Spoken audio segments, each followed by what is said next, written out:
Throughout history, humanity has been haunted by one enduring question: the mystery of death and the longing for immortality. But in an era shaped by advanced technology and artificial intelligence, is it possible to bring the dead back to life? That question no longer belongs solely to the realm of science fiction.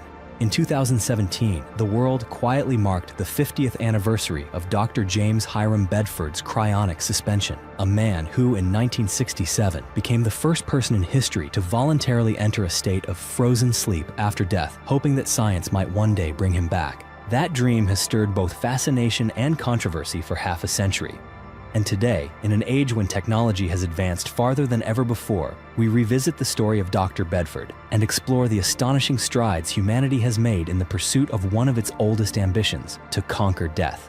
So fasten your seatbelt as we dive into today's mystery.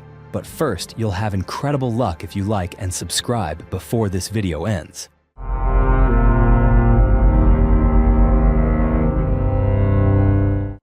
James Hiram Bedford was a professor of psychology at the University of California and a veteran who had served during World War I. He was described as a calm and modest man, yet one who possessed a deep intellect and an insatiable curiosity about the world around him. Throughout the first half of the 20th century, he ventured into distant and remote lands, from the rainforests of the Amazon to the mountains of Africa, from the ancient ruins of Turkey to the snow-covered landscapes of Alaska. His life was a continuous journey marked by a relentless pursuit to understand the meaning of life and death. At the age of 72, Bedford was diagnosed with terminal kidney cancer.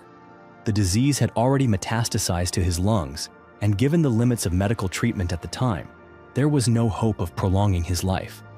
But rather than surrendering to fate, Bedford made a choice that no one before him had dared to make. He became the first person in human history to volunteer to have his body cryogenically preserved after death, in the hope of one day being revived in a future world. Before taking his final breath, he left behind over $100,000 to fund the cryonic preservation of his body. But what made this decision extraordinary was not the money, nor the audacity of the act, but the unwavering belief he held in the power of science. He once said, "I am not doing this because I believe I will be revived. I am doing this so that one day my descendants might benefit from a breakthrough in human knowledge."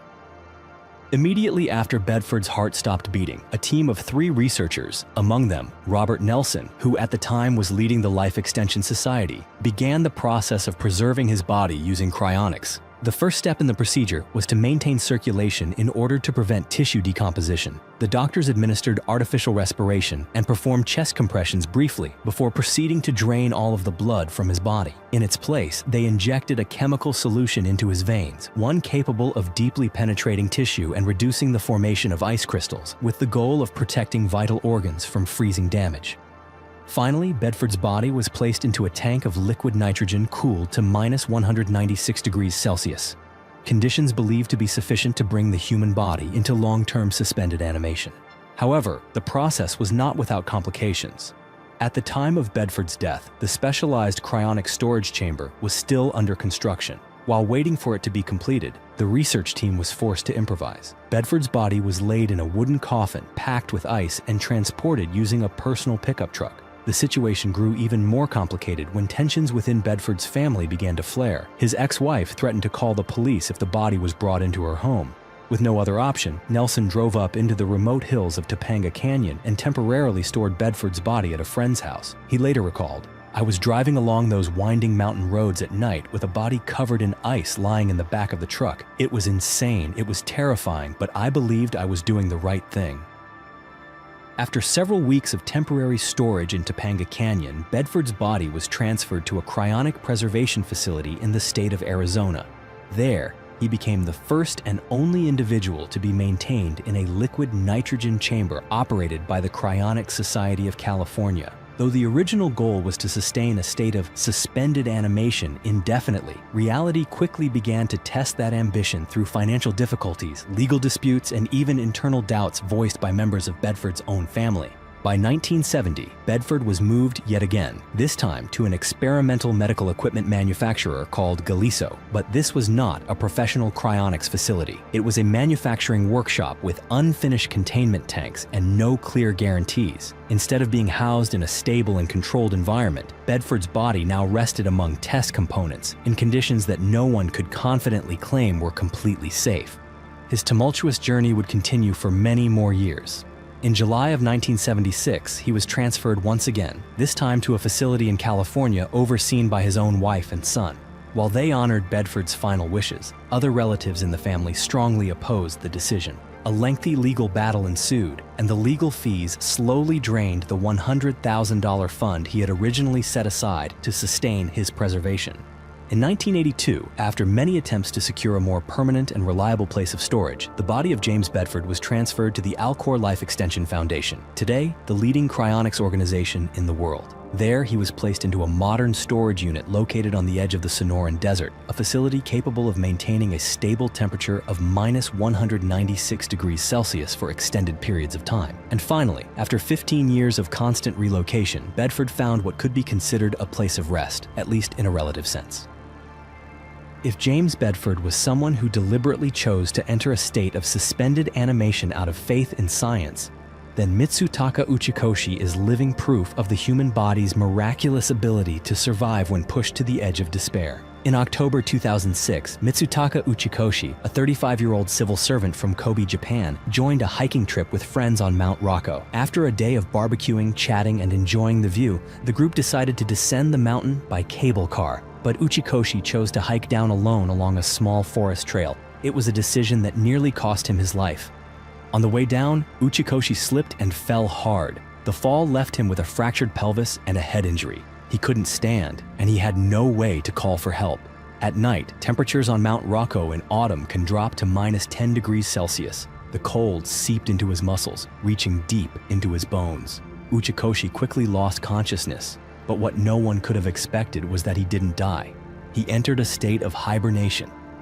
For the next 24 days, he lay unconscious in the forest while his body gradually slipped into a state of severe hypothermia.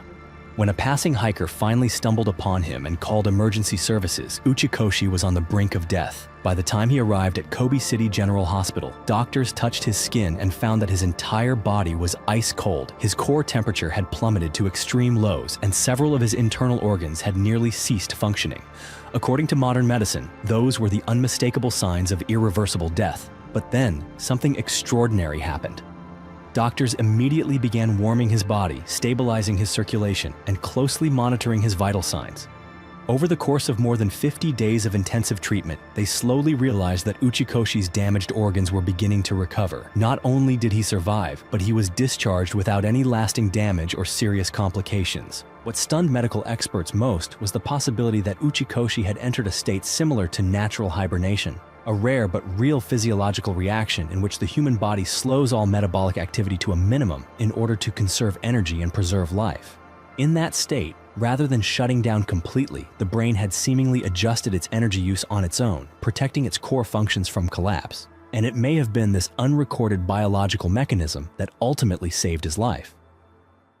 As science continues to advance, hypothermia-based therapies used in emergency medicine have seen remarkable progress. In 2016, a groundbreaking study conducted at the University of Maryland School of Medicine led by Dr. Samuel Tischerman took therapeutic hypothermia to a new level. In this project, the doctors referred to their process as preservation and emergency resuscitation. The goal was to save patients suffering from massive blood loss, often the result of stab wounds, gunshots, or accidents, by slowing down the process of biological death. When a patient suffers from acute blood loss, the heart can stop beating within minutes. Brain damage begins as soon as 4 to 6 minutes after the heart stops, unless immediate intervention is provided. But with this new procedure, doctors can reduce the patient's body temperature to between 10 and 15 degrees Celsius, effectively bringing metabolic activity to a near standstill. In this state, the body enters what is essentially a form of medical hibernation, and the narrow window of survival that used to be measured in minutes can now be extended to several hours. This precious additional time allows surgeons to perform life-saving procedures that would have previously been impossible. Beyond its applications in medicine, hypothermic techniques are also being explored as a key technology for future space missions.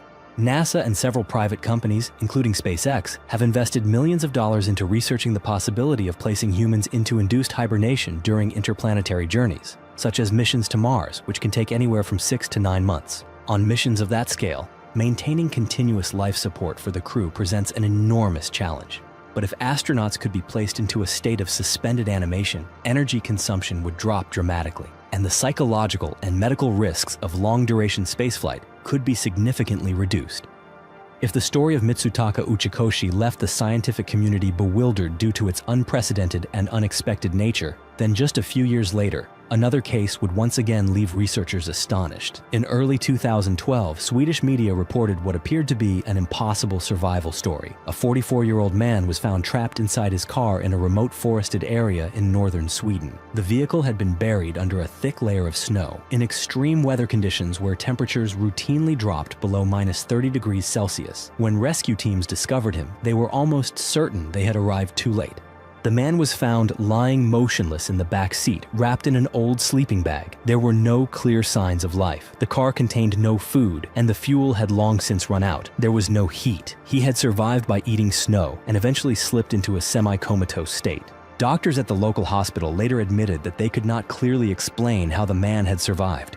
By every known medical standard, prolonged exposure to such severe cold without a heat source, without food, and with little to no water should have resulted in certain death.